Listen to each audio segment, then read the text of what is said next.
Hace poco estuve compartiendo la palabra de Dios en la iglesia Monterrey, ¿qué será? ¿15 días?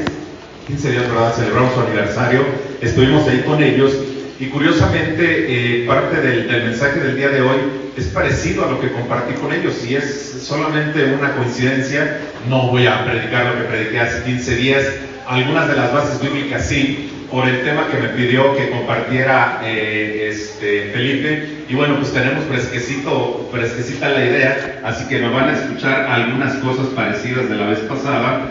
Ténganme paciencia, por favor, seguramente puede ser útil para nuestras vidas. Hechos, vamos a ver Hechos, ¿verdad? Bien.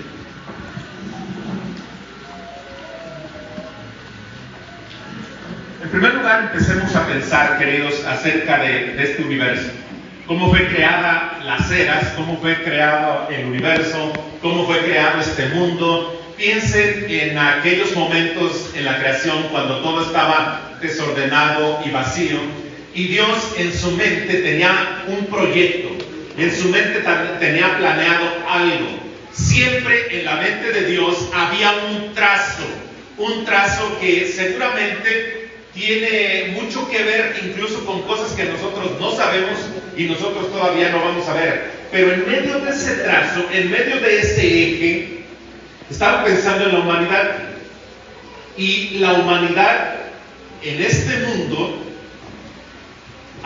iba Dios a establecer una familia, recuerdan, a través de una familia, crea al hombre, crea a la mujer y empieza el proyecto. Pero Dios no estaba viendo de que, a ver, ¿qué pasó? Ahora tuvieron un hijo, pues hay que hacer un plan para ellos. ¿Qué le hacemos a esto? Ya tuvieron otro hijo. Caray, ¿qué hacen? No. O sea, Dios siempre tenía trazado un plan perfecto, sabía a dónde quería llegar, etcétera, etcétera. ¿Hasta aquí estamos de acuerdo?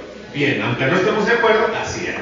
Ok, entonces, el asunto, queridos, es que Dios planea la venida de su hijo desde antes de la fundación del mundo. Decía un maestro que tuve en el seminario, decía así: Dios no dice, Chihuahua. Si Dios no dice eso, tú no dices, caray, ¿yo qué le salió un ojo aquí? ¿Qué? No, Dios no dice eso. Dios sabe perfectamente qué es lo que va a suceder y tiene en su mente y en su plan trazado perfectamente. El modus de Dios, esa es la conferencia de hoy. ¿Cuál es la estrategia? ¿Cuál es el modus operandi de Dios para hacer las cosas? Pero específicamente en que no en la creación, no en el universo, no en cosas así como que muy escatológicas, no. Vamos a hablar de algo muy sencillo, algo muy práctico, lo que creemos que la iglesia de hoy necesita volver a hacer, especialmente necesitamos volver a la Biblia. La iglesia de hoy suena como ilógico, ¿no?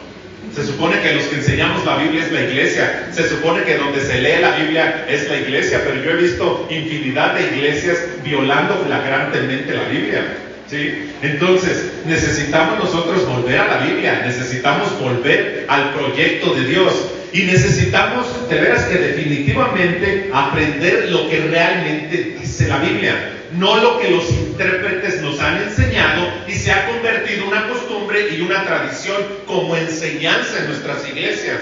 No podemos llevar la bandera de la denominación antes que la bandera de la propia Biblia.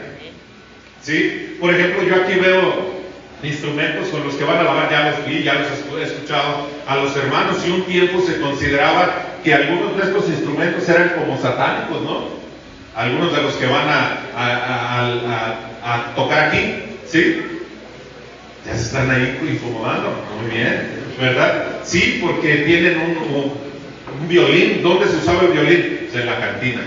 Los mariachis, ¿para qué? Para entretener a borrachos. ¿Cómo es posible que la iglesia va a tener un violín? El piano es el instrumento santo, cuando el piano era más de borrachos y más de cantina.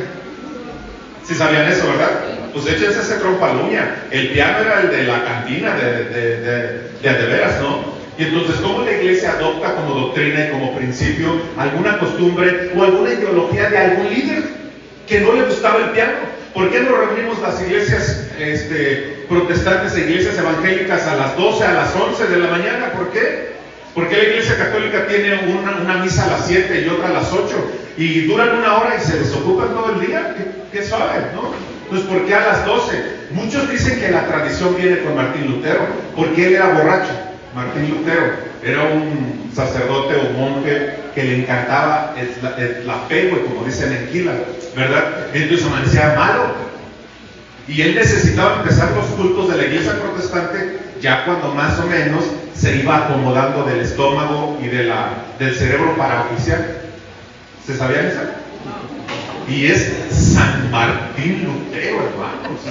Primo hermano de Calvino y de... No era primo, pues, pero en ideologías, ¿no? Y ahorita que se está santificando tanto el calvinismo, ¿verdad? Ya las iglesias bautistas quieren ser calvinistas. Tengan vergüenza, o sea, vamos a la Biblia, ¿sí?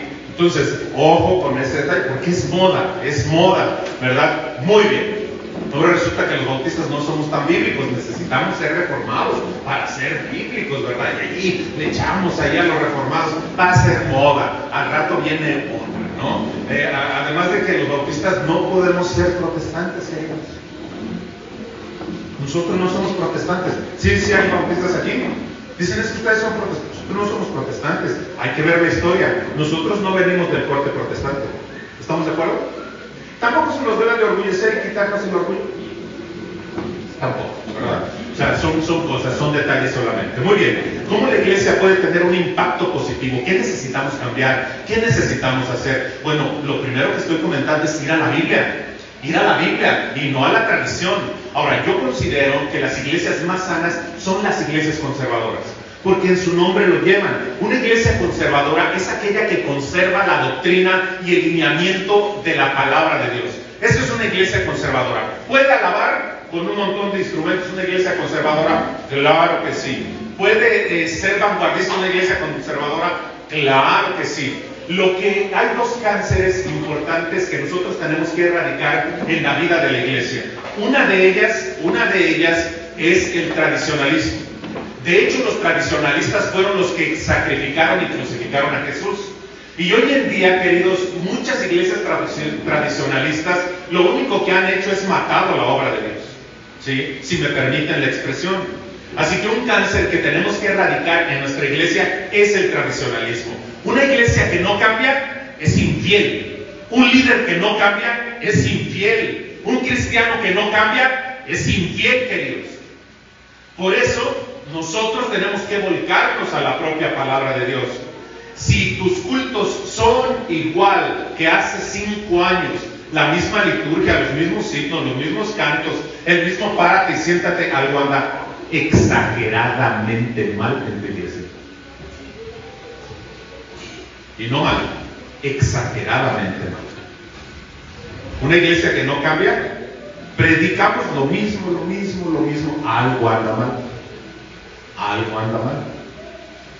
Nos asustamos de los cambios, algo anda mal. Si ustedes no, es que aquí somos una iglesia bautista bíblica. Si fueras bíblica, cambiarían constantemente. Amén. La otra vez les dije que compartí con ustedes algo en los pilares, recuerdo, y me iba a traer una mesita con un látigo, con unas piedras. ¿Con qué más dije? Con un fajo. Se los iba a dejar, porque los iban a necesitar contra mí. ¿Sí? Y ya les dije una digna para una pedradita, ¿no? Entonces, queridos, si somos bíblicos, es que somos las iglesias bautistas más bíblicas del mundo. ¿De veras? Tu culto es igual que hace 5 años. Entonces no eres tan bíblico. Porque si ustedes y yo leemos la Biblia, y si Dios tiene la razón, en la Biblia marca cambio, desde Génesis hasta Apocalipsis. Entonces, ¿sí somos bíblicos? ¿Sí me explico, hermanos? Entonces, si vamos a hacer una iglesia bautista, una iglesia cristiana, bíblica, que impacte, necesitamos precisamente eso, ir a la Biblia. ¿Amén? Muy bien, queridos. Una reflexión. ¿El mundo es vanguardista, hermanos? ¿Qué opinan ustedes? ¿El mundo es vanguardista? ¿En qué pueden notar ustedes que el mundo es vanguardista? Cambia constantemente. Muy bien, buen detalle. Dice la Biblia, renovaos por medio de la transformación de vuestro. ¿Qué es lo que más tiene que cambiar en los creyentes? La mentalidad, la mente. Si seguimos con la mente de hace 50 años, la iglesia va a morir, queridos. ¿Alguien más desea acá algo? La medicina. ¿La medicina es vanguardista? Claro que sí, cada vez más avances científicos, tecnológicos, la tecnología aplicada, la robótica aplicada a la cirugía extraordinaria, ¿no? La neurocirugía impresionante y otras cosas más. La medicina es vanguardista, muy bien, y es parte del mundo. Mundo no significa necesariamente cosas negativas, ¿eh? El mundo es vanguardista. Ahora, pensemos moralmente e inmoralmente. El mundo como carne, como pecaminosidad, ¿es vanguardista? Decía alguien, controla, dice, gánate la mente de los niños y tendrás en tus manos el futuro. Escuchemos bien.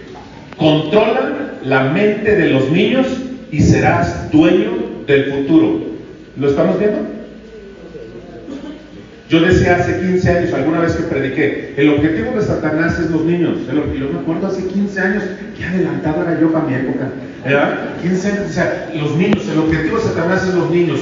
¿Qué ven los niños? ¿Dónde se influye a los niños? Hace 15 años, los que fuimos niños hace 15 años, ¿dónde nos influía? ¿En qué nos influía? La televisión, las caricaturas, ¿verdad? Ya en las caricaturas hace 20 años y todo, se veía que homosexualismo, satanismo, brujería, la sirenita. Yo alguna vez comenté algo acerca de Disney, casi me apedrean alguna vez que digo, ¿cómo es posible Disney? Si Disney, promotora del lesbianismo, a todo lo que da, de brujos y de encantos, brujería a todo lo que da, y todos nosotros lo aplaudíamos, nos comprábamos una vez, ay, mi niña Rosita de la sirenita, cómprale de la sirenita, y ahí estábamos, ¿no? Hoy en día después llegan los Simpsons, hombre, con los Simpsons, ahí sí los crucificamos, no, ahora los Simpsons son hasta proféticos, ¿verdad? Entonces, y pasa, ¿no? Disney, promotor de homosexualidad, promotor, Bob Esponja es homosexual, queridos, ¿cómo es posible? Les voy a matar las ilusiones a algunos ahorita, ¿no? Entonces, y así nosotros podemos ver, ¿por qué? Porque el objetivo fueron los niños. Hoy en día ya es flagrante y abierto, ¿no? Ya lo vieron con los libros, ya hicimos nuestro escándalo, sí, pero no somos vanguardistas. Ese es el problema, queridos. El mundo es vanguardista. El mundo es vanguardista en todo y tiene una penetración tremenda en nuestra iglesia, en nuestras iglesias. ¿Con qué batallamos? Con el pensamiento. Ahora los chiquillos quieren pelarse, raparse aquí y dejarse crecer el pelito aquí. Ya los que saben a qué me refiero, ¿no? Quieren imitar a sus narcocorridos, quieren imitar a sus cantantes de estos totalmente decadentes y deplorables, y lo defienden los niños de la iglesia, ¿verdad? Entonces llegan, la música es otra manera vanguardista de llegarle a los niños, a la juventud, etcétera, etcétera, etcétera. Y estos ejemplos que acabo de mencionar, queridos, tienen que ver con cómo está el mundo. El mundo está avanzando, el mundo es vanguardista, el mundo usa la alta tecnología. Satanás va a estar detrás de ello para buscar influir, sembrar en la mente de los niños, en la mente de los adultos, en la mente de todos. Pesca, controla la idea, es controlar la mente, controlar la voluntad. Son dos de las cosas prioritarias para el enemigo, y lo hace mucho a través del mundo. El mundo lo va a hacer, y lo hace de manera súper efectiva, de manera atractiva, apasionada. Vean los que defienden el pecado en la televisión y en las redes sociales. ¿Cómo lo hacen? Apasionadamente. ¿Están de acuerdo conmigo? Sí. Lo defienden, son vanguardistas, usan las mejores técnicas de influencia para poder implantar y sembrar sus ideas. ¿Lo hacen de una manera extraordinaria? Sí. ¿Efectiva? Sí. ¿Eficaz? Sí. ¿Influyente? Sí. ¿Tienen éxito? Sí. ¿Por qué? Porque lo hacen bien. Hermanos, en la Biblia hay historias de personas que hacían proyectos perversos y malos, pero de una forma excelente. ¿Recuerdan alguno? La Torre de Babel. ¿Cuál era el proyecto y cuál era el propósito de la Torre de Babel? ¿Recuerdan? Llegar al cielo y hacernos ¿qué? Un nombre, un monumento al ego humano, humanismo en toda su expresión en la Torre de Babel. ¿Cómo lo hicieron? Lo hicieron bien. Yo tenía un jefe en una de las empresas que trabajé, decía, si vas a hacer algo malo, hazlo bien. Y los de la Torre de Babel estaban haciendo algo malo, pero bien hecho. ¿Cómo dice la Biblia? Tenían una sola lengua, tenían una comunicación que ya la quisiera la iglesia mía. Comunicación. Usaron los avances de la ciencia y de la tecnología de la época. ¿Qué hicieron para hacer la mezcla? ¿Se recuerdan? Hicieron brea, hicieron una mezcla, hicieron asfalto, luego pusieron ladrillos, eso no se usaba. Usaron la más alta tecnología. Tenían un proyecto, eran uno, dice la Biblia, eran uno. Ya quisieran las iglesias bautistas ser como los de la Torre de Babel, ¿verdad? Uno. Donde hay 3 bautistas hay 17 opiniones, ¿verdad? Entonces, ellos eran uno, tenían un método tan eficaz que si no baja Dios a confundirlo, lo iban a lograr, ¿sí o no? Lo iban a lograr. Tuvo que bajar Dios tuvo que ocuparse personalmente para confundirlos. ¿El mundo es vanguardista? ¿Saben quién debe de ser vanguardista? Si somos bíblicos, la iglesia. La iglesia debe ser vanguardista. ¿La alta tecnología la tiene que manejar la iglesia? Sí. Los métodos de comunicación y de administración que aparecen, por cierto, en la Biblia, ¿los debemos de usar? Sí. ¿Debemos de renovar nuestros programas? No, ¿verdad? Y no. ¿Debemos renovar nuestros programas? ¿No los vemos convencidos? Sí. ¿Debemos de renovar nuestro culto? Sí. ¿Debemos de renovar nuestras actitudes? Sí. ¿Debemos de renovar nuestro corazón? Sí. ¿Debemos de cambiar nuestra mente? Hay quien está todavía atorado porque no le gusta lo que hace el pastor. Atorado, frustrado, no me gusta lo que hacen los líderes, no me gusta lo que hacen los diáconos, y de ahí no pasa. ¿Está esperando que otro cambie? Y cuando el otro cambie, no creo que este cambie. ¿Qué les parece? ¿La iglesia tiene que ser vanguardista? Sí. ¿Qué dice Hechos 1.8, hermanos? Hechos 1.8.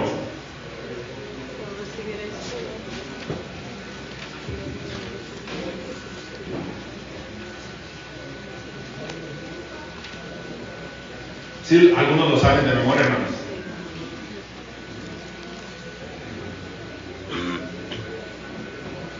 Pero recibiréis poder. Esa me lo fuerte, hermano. Pero recibiréis poder cuando haya venido sobre vosotros el Espíritu Santo y me sean...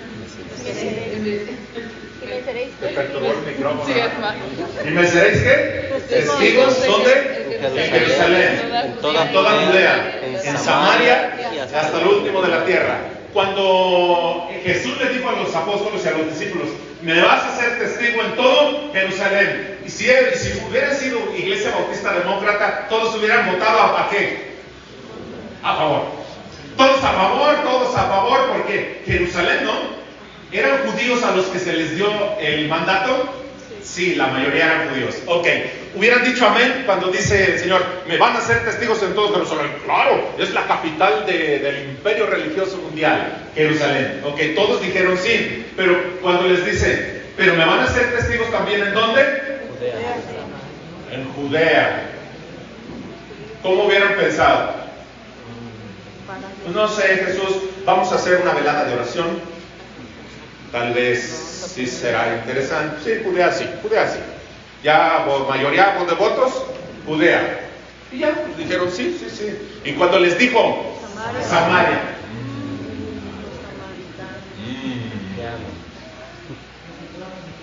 ¿Qué pasa cuando llega el pastor, hermanos? Proyecto nuevo. Vamos a abrir una obra misionera. ¿Y con qué dinero? ¿Y cómo le vamos a hacer? ¿Y quién va a ir? ¿Van a ir los mismos? ¿Vale? ¿Se me explica, hermanos? O sea, ¿somos una iglesia bíblica? Si somos belleza de la Biblia? La actitud debería... Bueno, no dice la Biblia cómo reaccionaron las personas. Pero hermanos, es lógico pensar que no era fácil de asimilar esto. Cuando les dicen, lo van a hacer en Samaria, ¿por qué en Samaria les iba a costar trabajo, hermanos? ¿Por qué a Samaria? Porque los judíos, ¿y qué? No se querían.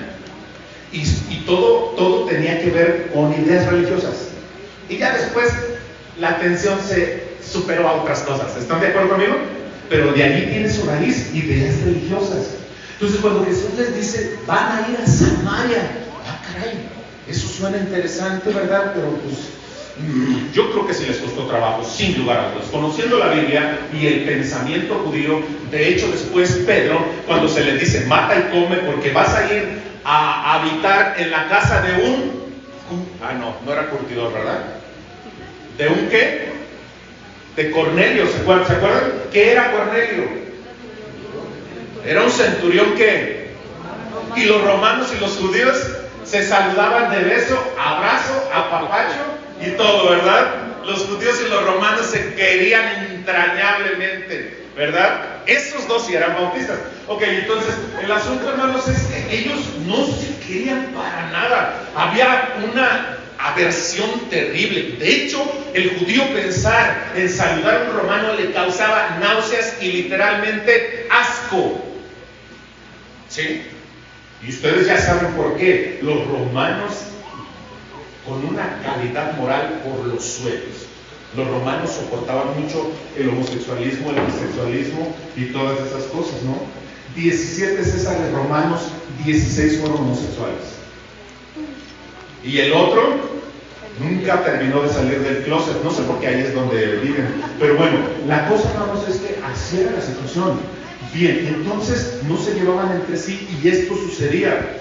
Cuando dicen, me seréis testigos en Jerusalén, en Judea, en Samaria, y luego les da otro reto. ¿Hasta dónde? Hasta lo último. Y otra vez, ¿y eso cuánto va a costar? ¿Y cómo le vamos a hacer?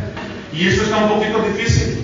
Eso déjenselo a los pentecostales, que ellos manejan más lana. No sé, si me voy a entender. O sea, en la mente de los apóstoles, yo no sé cómo reaccionaron, pero para la mente actual y conociendo el pensamiento judío, no era fácil de asimilar Hechos 1:8. Ahora, Hechos capítulo 28 narra cómo Pablo llega finalmente a Roma, ¿no? Lo que les quiero mencionar de este texto, algo que ya les comenté algunas veces con ustedes y con los hermanos de Monterrey, es lo siguiente.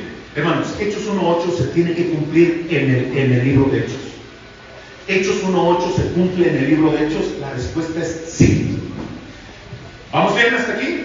¿Vamos bien? Ok. Rápido les comento. Dice la Biblia que en Hechos capítulo 1 se desarrolla en Jerusalén. Hechos capítulo 2 se desarrolla en Jerusalén. Fíjense algo bien interesante, hermanos. Dice, pero recibiréis poder ¿cuándo? En Hechos se cumplió esto. ¿Llegó el Espíritu Santo en Hechos? En Hechos capítulo 2. ¿Me seréis qué dice la Biblia? Testigos. Ahora, hermanos, cuando dice la Biblia, ¿me vas a ser testigo? La respuesta es sí o sí. ¿Amén? Ok, vamos a ser testigos. Rápido les comento esto. Hermanos, cuando Jesús muere, ¿dónde estaban los apóstoles? ¿Dónde estaban los discípulos? Estaban al pie del cañón. ¿Habían entendido enteramente el proyecto de Dios? ¿Habían entendido y se habían clavado, habían comprado tremendamente la visión de Dios los apóstoles? Cuando Cristo muere. Ahora, la respuesta es ni se alteren, hermano. La respuesta es no. La respuesta es no. Pero ustedes me pueden replicar, ¿pero cómo no? ¿Ellos vieron resucitar muertos de la mano de Jesús? ¿Cuántas veces? Cuando menos dos dice allí, ¿no? Lázaro y la niña. ¿Otra más? No recuerdo otra. ¿Vieron a mancos es silvano, tullidos, extenderse, cojos, paralíticos, caminar? Hermanos, algo más extraordinario que los milagros. ¿A cuántos alimentó con 5 panes y 3 peces? ¿Se acuerdan? Lo hizo un par de veces y tremendamente. Ellos vieron la manifestación y las maravillas de Dios, literal y personalmente. ¿Qué opinan ustedes? Sí, tremendamente, extraordinariamente. Y aún así, cuando muere Jesús, ¿qué hacen? ¿Verdad que lo espectacular no es lo que arraiga más el corazón? ¿Verdad que hacer show en la iglesia no es como que lo más efectivo? Porque ahora queremos la iglesia del espectáculo, entre más prosperidad, más danza, más esto, más aquello, entre más payasos sea el pastor, más bonito, ¿no? Más gente viene, etcétera, etcétera. No, ¿verdad que lo espectacular no siempre tiene un arraigo en la voluntad? Ahora, ¿qué sí recibieron de manera extraordinaria, hermanos? Ellos literalmente de la boca del mismísimo Dios escucharon ¿qué? Ahorita, ¿de quién escuchamos la palabra? De Dios. Del Chuy. Ya, yo luego las veces en la iglesia, ahí viene el Chuy. ¿Cómo que el Chuy? Es el pastor. ¿Cómo que el Chuy? ¿Verdad? Es don pastor, diles. ¿Usted sabe que va a predicar el Berna? ¿Cómo que el Berna? Hermanos, reverente, soy de Michoacán. ¿Tienen más respeto? ¿Verdad? Ok, entonces, siempre hoy en día lo recibimos y también es palabra de Dios, sin lugar a dudas. Pero ahí ellos recibieron la palabra de quién? Del mismísimo Dios, del mismísimo Creador. ¿Qué nos dice la Biblia? Que Él es el Verbo. O sea, entonces de la palabra recibieron la palabra. O sea, es algo tremendo, ¿no? Cuando Jesús muere, resucita, ¿dónde andaban los apóstoles? Unos camino a Maús, otros ya habían vuelto ¿a qué? A pescar. Qué tremendo, ¿no? Tristes, deprimidos, unos ya habían vuelto atrás. Cuando resucita Jesús, ¿cómo reacciona? Si yo hubiera sido Jesús, yo me hubiera enojado. ¿Cuánto que gastó en su educación para que le salieran con eso? Vivieron con Él, vieron lo que vieron, escucharon lo que escucharon. ¿Les había dicho que iba a morir? Sí. ¿Les había dicho que iba a resucitar? ¿Y dónde andaba? Hermanos, la respuesta es esta. ¿Hay plan B? ¿Quiénes eran el plan A? Los apóstoles. ¿Hubo plan B? ¿Hubo plan B? No. ¿Qué hizo Jesús? Los mandó llamar otra vez. Hermano, no hay plan B. ¿Eres tú? O tú. Entonces, ¿qué hacemos pajareando en la vida? ¿Qué hacemos peleándonos por la tesorería del templo? ¿Qué hacemos peleándonos por, es que pusieron de encargada a la hermana que no me cae bien de los niños? Es que el diablo, ¿qué haces con eso? La iglesia tiene que pensar en otras cosas. Es que el pastor diario predica lo mismo, ¿será porque no cambias de lo que te predica?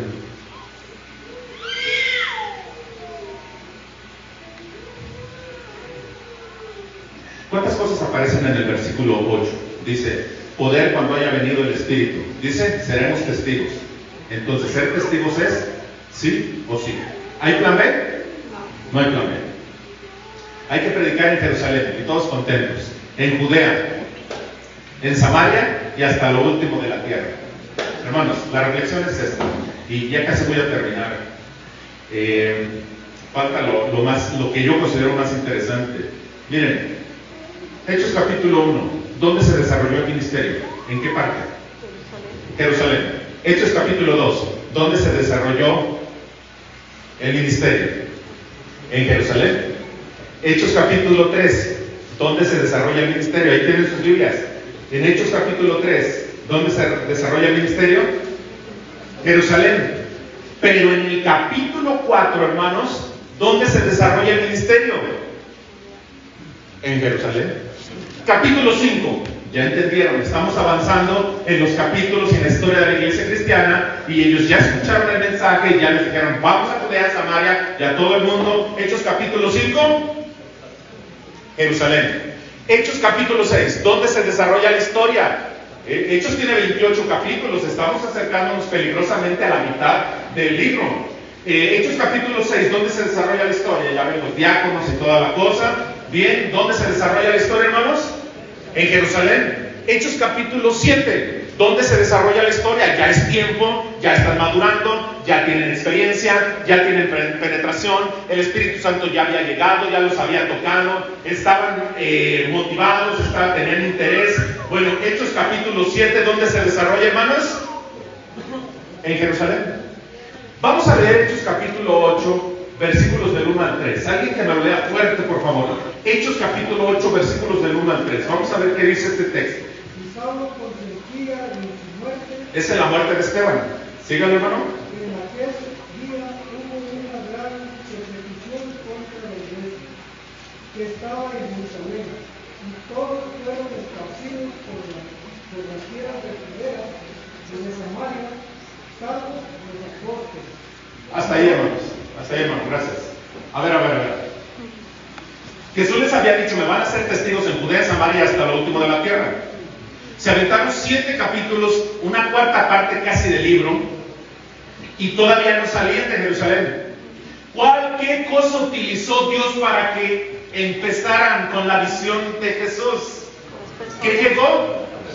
¿Qué estamos esperando entonces, hermanos? La iglesia debe de ser vanguardista. Tiene que buscar las formas, las maneras, y de eso voy a hablar ahora.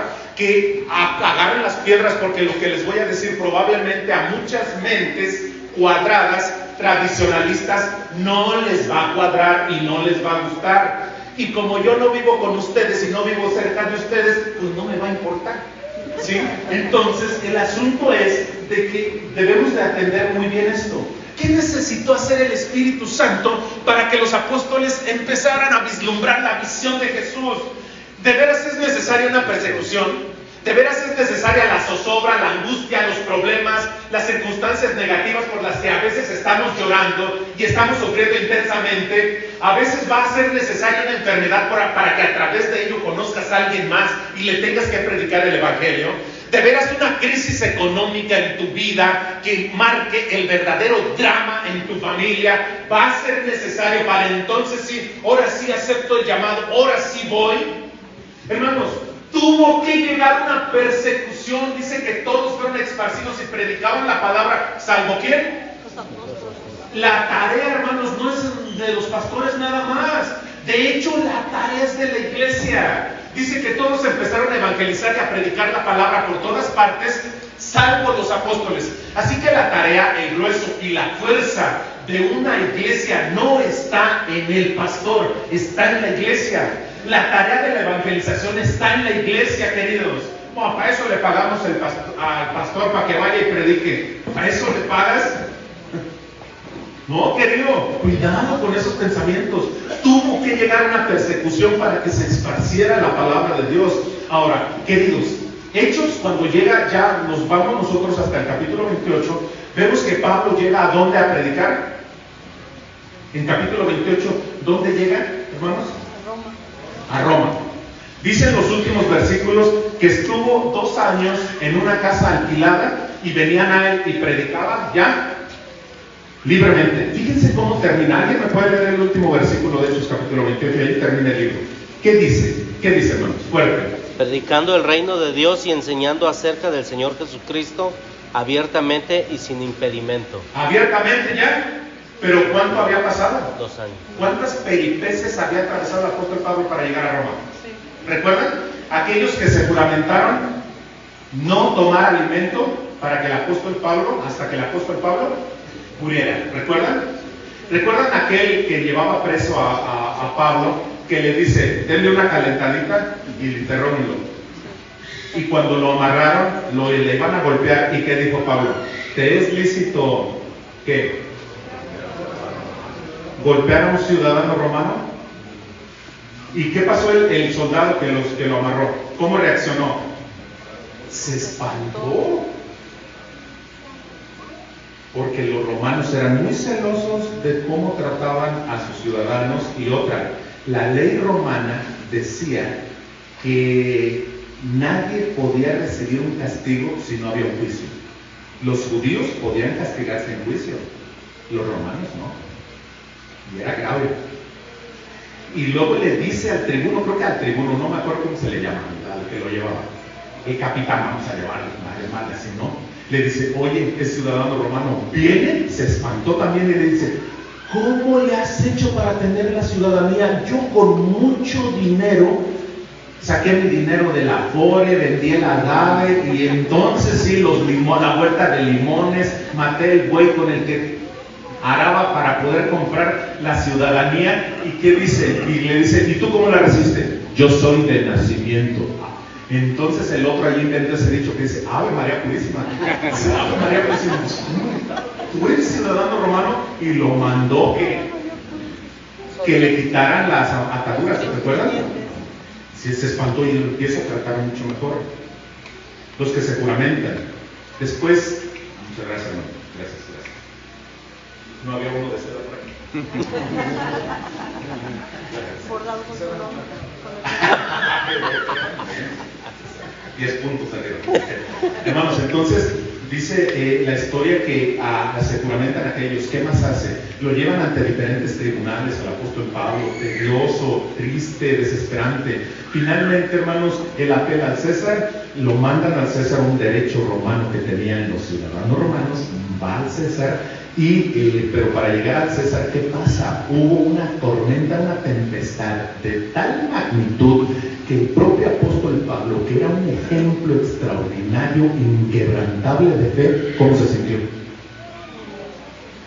Dice, después de esta tormenta, dice, en esta tormenta te llamabas Marta. ¿Sí me explico? Sí, dice, no dice así la Biblia, no. Pero, ¿qué dijo el apóstol, hermanos? Dice la Biblia que él mismo ya no tuvo esperanza. Él dijo, hasta aquí llegamos. Y él hiciera ejemplo de qué? De fe, hermanos. ¿Cómo ha de haber estado esa tormenta? Después de la tormenta, no contento con eso, atraviesan un ¿qué? Un naufragio. Otra cosa desoladora y desesperante. Pero el ángel del Señor ya le había dicho, Pablo, vas a llegar a Roma con toda tu gente. Y después del naufragio, de andar por ahí, poder caer donde había tiburones, donde había, no sé si cocodrilos, pero no sé. En el naufragio, finalmente encallan en una isla. ¿Cómo se llamaba esa isla? Malta, ¿verdad? Te llamabas Malta, ¿verdad? Malta, ok. Malta, suspiran, ¿y qué pasa después? Recogiendo leña, la avienta y sale una víbora huyendo del calor. ¿Y dónde se le prende? Oh. ¿Cuántos obstáculos había superado el apóstol? Los religiosos lo querían matar. Hubo una celada contra Pablo. Los dirigentes hebreos fueron a pedirle al rey que se los concediera para juzgarlo en Jerusalén. Ay, mira qué justos. ¿Qué querían hacer? En el camino, matarlo. Él apela a César, por eso va a César. Ahora, los religiosos querían matar a Pablo. No pudieron. Unos fanáticos quisieron matar a Pablo. No pudieron. La naturaleza de esta no se va a escapar. No lo mató. El naufragio no lo mató. Por fin podemos descansar. Llegaron a un lugar que los trataron. ¿Cómo los trataron? Bien. Su cafecito. Allá les dieron coffee mate, pero de líquido, ¿verdad? Cafecito y todo. Café michoacano, por cierto. ¿Ah? Y los tratan bien. Una cena, tal vez un pozole calientito, no sé, churipo, porque es de Michoacán. ¿Ah? Ok, están allí y ya por fin la habían librado y una víbora se le prende la mano. Aquí hay un personaje muy interesante. Satanás quiso matar a Pablo a través de los religiosos, los fanáticos, usó la naturaleza y volvió al viejo truco. ¿Este viejo truco era eficaz? ¿Era eficaz? ¿Sí? ¿Probado? ¿Probado? ¿Comprobadísimo? ¿Vanguardista?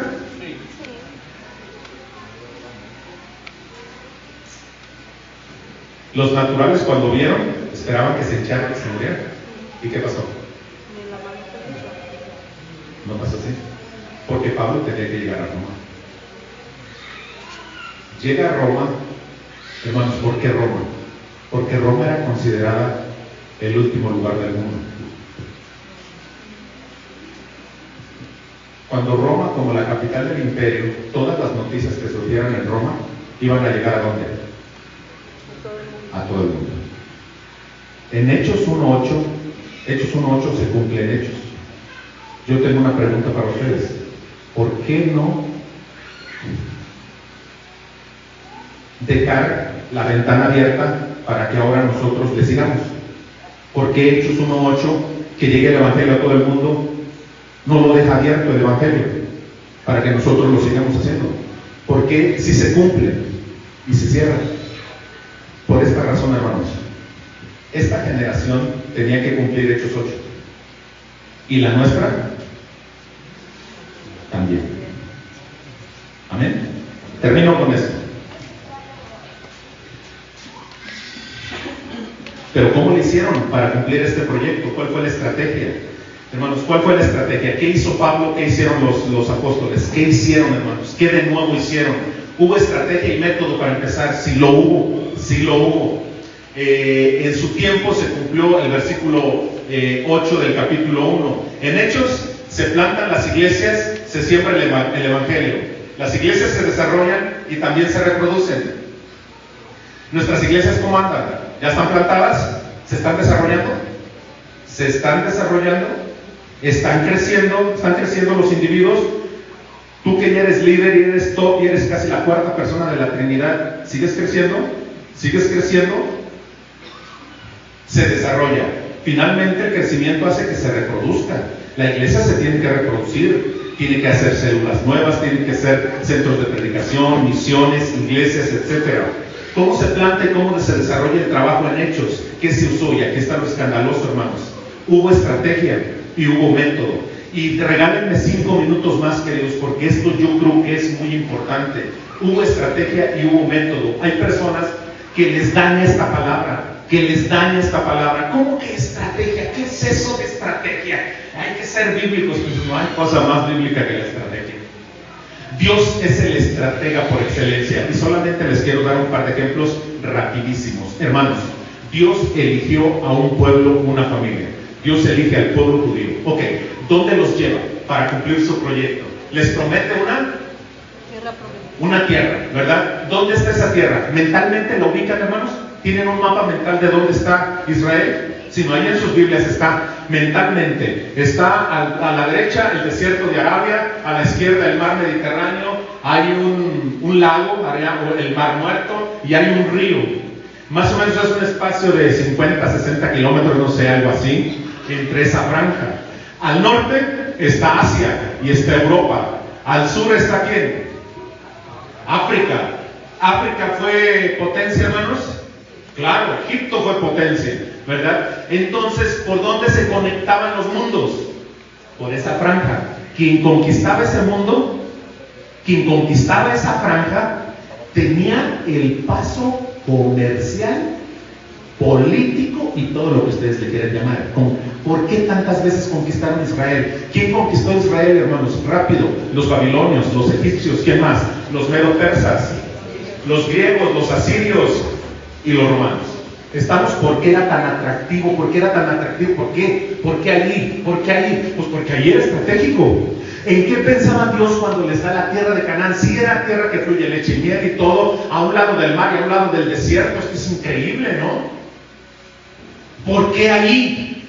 Jesús y Dios estaban pensando en que se convirtiera en el corredor misionero del mundo. ¿Dios es estratégico? Sí. ¿Por qué vino, segundo ejemplo, en el tiempo de los romanos? ¿Por qué Jesús viene en el tiempo de los romanos? ¿Por qué no vino con los asirios? Yo hubiera preferido que viniera con los asirios. Los asirios eran un ejército perversísimo. Eran auténticos demonios. Ya iba a decir discípulos de la 4T, pero no, se me van a ofender el 90% de los que están aquí. Olviden ese comentario, ¿no? Olviden. Eso lo dije nada más para que se despertaran. Ok, entonces, hermanos, los asirios eran auténticos demonios. Demonios, su ejército poderoso. Para mi gusto, como yo veo la historia de los asirios, para mi gusto estaban poseídos estos señores. hambrientos de sangre, crueles, a todo lo que da. ¿Por qué no vino en el tiempo de los asirios? ¿Por qué no vino Jesús, el Salvador, el Libertador, en el tiempo de los babilonios? Los babilonios le propinaron a los judíos la peor de las humillaciones que ellos tuvieron, los babilonios. ¿Por qué el Libertador no vino en el tiempo de los medo-persas? ¿Por qué no vino en el tiempo de los griegos y hasta los romanos? ¿No se han preguntado eso? Yo tengo algunas respuestas, no todas. La primera, con los romanos había navegación, junto con los griegos, los persas. Ellos ya hicieron toda la infraestructura y la ingeniería de navegación. Con los romanos, ¿qué se recuerda hasta el día de hoy, hermanos? Los caminos. Hay caminos todavía hoy guardados arqueológicamente, los caminos del yugo de la Pax Romana. Caminos seguros. Necesitamos a los romanos aquí en México, ¿verdad? Ok. Entonces, para ese entonces, hermanos, había un idioma universal. ¿Cuál era? El griego. ¿Se ocupaba un idioma universal para la obra misionera? La estrategia, hermanos. Y nosotros, hermanos, vamos a hacer la obra. Pues ahí como Dios quiera. Ahí como ven, ¿cómo lo hacen? Pues casa por casa, ¿por qué? Siempre lo hemos hecho así. No estoy en contra de casa por casa. Hay que hacerlo cuando sea necesario. Pero de ahí no salimos. Necesitamos buscar las formas. Ahora, dice, ¿cómo le hicieron ellos? ¿Cómo le hicieron? ¿Había estrategia? Sí, sinagogas. Pablo predicaba en sinagogas. ¿Qué más? ¿Cuál va a ser el resultado? Ahí vienen los textos, ya no los vamos a leer por cuestión de tiempo. Hechos 9:20 al 22, Hechos 19:8 a 18, capítulo 17, versículos del 1 al 4. ¿Hubo resultado? Sí fue resultado, pero fue muy atrevido y peligroso predicar en las sinagogas. De hecho lo fue. En casas, esta es la mejor estrategia, las casas. ¿Templo? ¿Usaron el templo? Sí, la Biblia dice que usaron el templo. ¿Lugares públicos? Sí. ¿El aerópago? Que era el lugar de los ministros, el aerópago. ¿El río? ¿Usaron el río para predicar? El río. Y nosotros esperando. La gente no quiere, hermanos. La obra está bien dura. Nadie viene. No vienen. Pues ahí se lo pierden. No es así. ¿Cómo se hizo la evangelización? Hubo muchísimo interés. Hubo destrucción de prejuicios. Pedro destruyó sus prejuicios para poder predicarle a un romano. Esto es más grave que los prejuicios que tenemos los bautistas. Él sí rompió su prejuicio. ¿Se usó la creatividad? Se usó la creatividad. Hubo inversión de recursos, hubo inversión de dinero. Sí, hermano querido, déjame decirte algo al respecto. Alguien invirtió dinero para que tú escucharas el evangelio. Alguien invirtió de su dinero o del dinero de la iglesia para que tú escucharas el evangelio. Alguien pagó gasolina, alguien pagó comidas, alguien dejó de trabajar, alguien hizo algo para que tú escucharas el evangelio. ¿Qué es lo que tenemos que hacer nosotros? ¿Por qué tan tacaños? ¿Por qué tan codos? ¿Por qué amarrados a los pesos? Hermanos, la esencia del evangelio tiene una palabra. La esencia del evangelio tiene una palabra y me encantaría que no se nos olvidara. Dar. Y lo digo por aquellos hermanos, directamente se los digo, y odienme de una vez. Aquellos hermanos que son tacañísimos, que mínimo ni diezmo. Porque ahora, no, que el diezmo no es bíblico, que el diezmo no. Está bien, vamos a suponer que no sea actual. Pues si lo actual es la ofrenda, yo veo que en la ofrenda, y si somos bíblicos, se daba todo. En el diezmo solamente se daba ¿qué? El 10. Es que nosotros somos neotestamentarios, ofrendamos, estoy de acuerdo. La ofrenda era mínimo el triple que el diezmo. Amén. No los oí muy convencidos esta vez. Todo bien entusiastamente. Nomás traté el asunto de dinero. Amén. Hermanos, ¿quién está batallando con dar? No, es que no me gusta lo que administra en la iglesia el dinero. Qué hermosísimo pretexto para una persona más miserable. Sigue así. Ya sabes lo que eres. Y te lo digo yo. Allá hay piedras, puedes empezar a reflexionar. No tengo problema. nos escondemos, nos refugiamos. Hermanos, alguien dio para que tú escucharas el Evangelio. Esa era la manera, rápidamente. Creo que ya se me acabó el tiempo, ahora sí prometo que ya voy a terminar.